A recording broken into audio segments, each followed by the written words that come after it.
फिर अपने ही मन में इंटरनल बात करते हो जाएं कि यार इसका रीज़न क्या है, कि मुझे जल्दी घर जाना था, या फिर मेरे बॉस से आज झगड़ा हुआ है, या घर पे कोई कहानी हो गई थी उसकी वजह से मुझे क्रोध आ रहा है। अब उस कारक पे काम करोगे ना, फिर उस कारक को सोल्व करना है, फिर आप उस ट्रैफिक जैम को भूल जाओगे जिस जैम में हम फंसे हुए थे, जिसकी वजह से क्रोध हो रहा था। तो थोड़ा सा 30 सेकंड का 10 सेकंड का जो आपने पोज लिया और उस कारण को ढूंढने की कोशिश की, तो वो क्रोध जो है वो रुक जाएगा। अगर आवश्यक हुआ फिर आप एनालिसिस कर सकते हो कि यार हम अब ट्रैफिक जाम में कोई आपको परेशान कर रहा है, तो अब आपको निर्धारित करना है कि यार मुझे इस पे क्रोध करना है उस व्यक्ति पे या नहीं करना। आप निर्णय लोगे, फिर सजग होगे अगर कोई भी काम कर रहे हो तो वो सही होगा। अब ये तो बात होगी सिर्फ क्रोध की। ऐसे ही काम,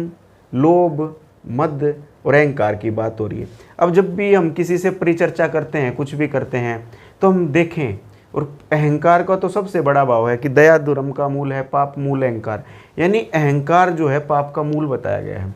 तो इसका कारण क्या है? क्योंकि अहंकार स्वाभिमान में बहुत धागे भर का फर्क है, बहुत पतला सा फर्क होता है। क्यों?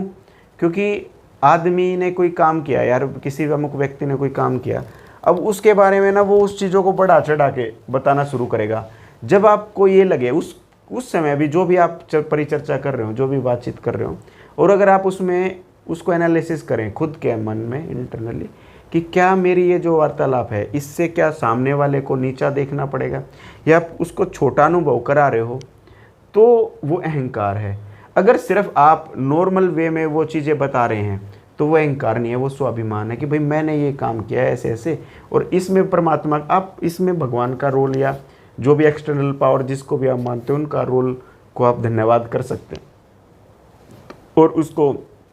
ख़त्म कर सकते हैं। तो ऐसे ही काम, क्रोध, लोभ, आपने कोई चीज़ लेनी है, आप ये देख रहे हो कि यार मैं ये चीज़ उठा रहा हूँ, जैसे चोरी का हो गया, लोभ हो गया ना एक तरीके से, कि मैं अपने ऊपर जो भी है कि आपको दृष्टा बनना है, अंकुश करना है इन 5 विकारों पे, या जो भी आप कार्य कर रहे हो उसको एक बार पोज होके देखना है कि भाई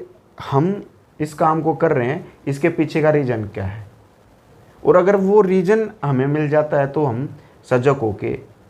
काम कर रहे हैं। अदरवाइज़ तो ये संसार जो है, जैसे आप प्रोजेक्टर लगाते हो ना, एक प्रोजेक्टर आता है, जैसे सिनेमा हॉल में मूवी देखते हो कि उसमें कैसेट लगा रखे थे, तो क्या हाँ मूवी उस पर्दे पे थोड़े ना चल रही है कोई भी, वो तो उस जो प्रोजेक्टर उसमें जो सीडी या जो भी कैसेट डली हुई है, जो भी फिल्म लगी हुई, वही प्रोजेक्टर पे आ रही है। तो संसार भी जो माया है वो क्या है, वो उस प्रोजेक्टर में, जो हमारे अंदर का जो प्रोजेक्टर है उसमें जो हमने डाल रखा है वैसा ही संसार हमें दिख रहा है।